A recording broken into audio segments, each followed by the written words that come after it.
नमस्कार, आप देख रहे हैं जीएन न्यूज और मैं हूं आपके साथ वैशाली। मैक्स सुपर स्पेशलिटी अस्पताल वैशाली ने मैक्स मेड सेंटर द्वारा मुरादाबाद में विशेष ऑर्थोपेडिक्स और ज्वाइंट रिप्लेसमेंट ओपीडी सेवाओं की शुरुआत की घोषणा की है। ये ओपीडी सेवाएं मैक्स अस्पताल वैशाली के ऑर्थोपेडिक्स और ज्वाइंट रिप्लेसमेंट विभाग के associate director doctor Akhilesh Yadav की उपस्थिति में शुरू की गई।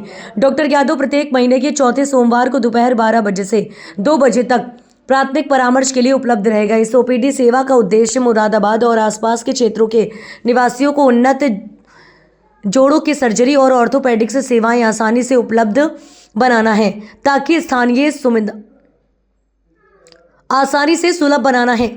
स्थानीय समुदाय को उनके निकट विश्व स्तरीय स्वास्थ्य सेवाएं प्रदान की जा सके। संवाददाता आलम वारसी की रिपोर्ट। डॉक्टर अखिलेश यादव, मैं associate director orthopaedics and joint replacement max hospital Vaishali से हूं।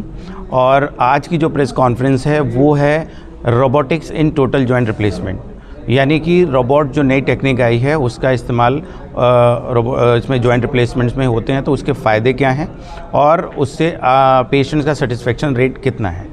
तो मैं आप लोगों को बताऊं कि जैसे अभी 10-15% जो गैप था पेशेंट सेटिस्फेक्शन में, उसी को फिलअप करने के लिए ये रोबोटिक टेक्निक आई है। और इसका फ़ायदा ये है कि इसमें एक तो अलाइनमेंट और बैलेंसिंग बहुत अच्छी होती है पेशेंट्स की नी रिप्लेसमेंट की, और इसमें ब्लड लॉस भी कम होता है, सॉफ्ट टिश्यू जिसे कहते हैं डैमेज भी कम होता है, और इसकी वजह से पेशेंट की रिकवरी फास्ट होती है। यानी जब कम डैमेज टिश्यू करेंगे तो पेन कम होगा, ब्लड लॉस कम करेंगे तो फिर ब्लड की रिक्वायरमेंट कम होगी, तो उसकी जनरल कंडीशन भी ऑपरेशन के बाद अच्छी रहती है, जिससे रिकवरी फास्ट होती है, चलने फिरने में उसको बहुत ही आसानी हो जाती है, और इसमें पेशेंट्स का जो हॉस्पिटल स्टे है वो भी रिड्यूस हो जाता है। सिम्टम्स क्या होते हैं सर इस चीज़ के? देखिए, रिप्लेसमेंट जो कंडीशन होती है वो ग्रेड 4 आर्थराइटिस में कहा जाता है कि हम लोग करते हैं।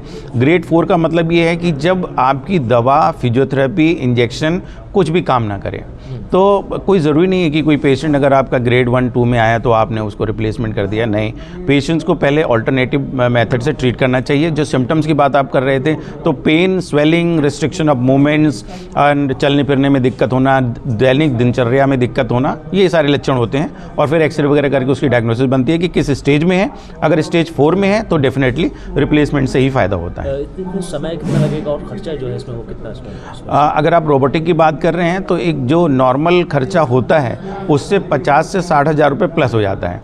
यानी एक घुटने की अगर सर्जरी मान लीजिए 3 लाख की हो रही है तो आप 50 हज़ार रुपये प्लस कर लीजिए, और दोनों घुटने की सर्जरी अगर 5 लाख की हो रही है तो उसमें 60 हज़ार रुपये प्लस कर लीजिए। तो समय इसमें कितना लगेगा, क्योंकि रोबोटिक सर्जरी है तो समय जो है कम लगना चाहिए? नहीं, समय तो लगभग बराबर ही लगता है, क्योंकि उसमें क्या है कि जो रोबोट को सेट करना, जो अलाइनमेंट बैठाते हैं उसमें पिन्स लगती हैं, एरेज लगते हैं, जो हमारा मतलब कंप्यूटर रीड करता है इंफ्रारेड से, तो उसमें टाइम तो लगभग बराबर ही लगता है। मतलब ऐसा नहीं है कि बहुत ज़्यादा समय लगता है, वो लगभग बराबर ही समय होता है। सर, सर्जरी हो सके या कुछ एक्सरसाइज भी और ये आपका क्वेश्चन शायद अर्ली आर्थराइटिस के लिए वाजिब है कि जो शुरुआती आर्थराइटिस होती है ग्रेड 1-2 तक, तो उसके लिए तो मेडिसिन और एक्सरसाइज से ही काम चल जाता है। और हमें बस ये देखना है कि अपना खान पान ठीक रखें, अपने जो है रेगुलर एक्सरसाइज करें, वेट ना बढ़ने दें, और जो एक्टिविटी आपको पेनफुल हैं वो बचाएं आप। ठीक।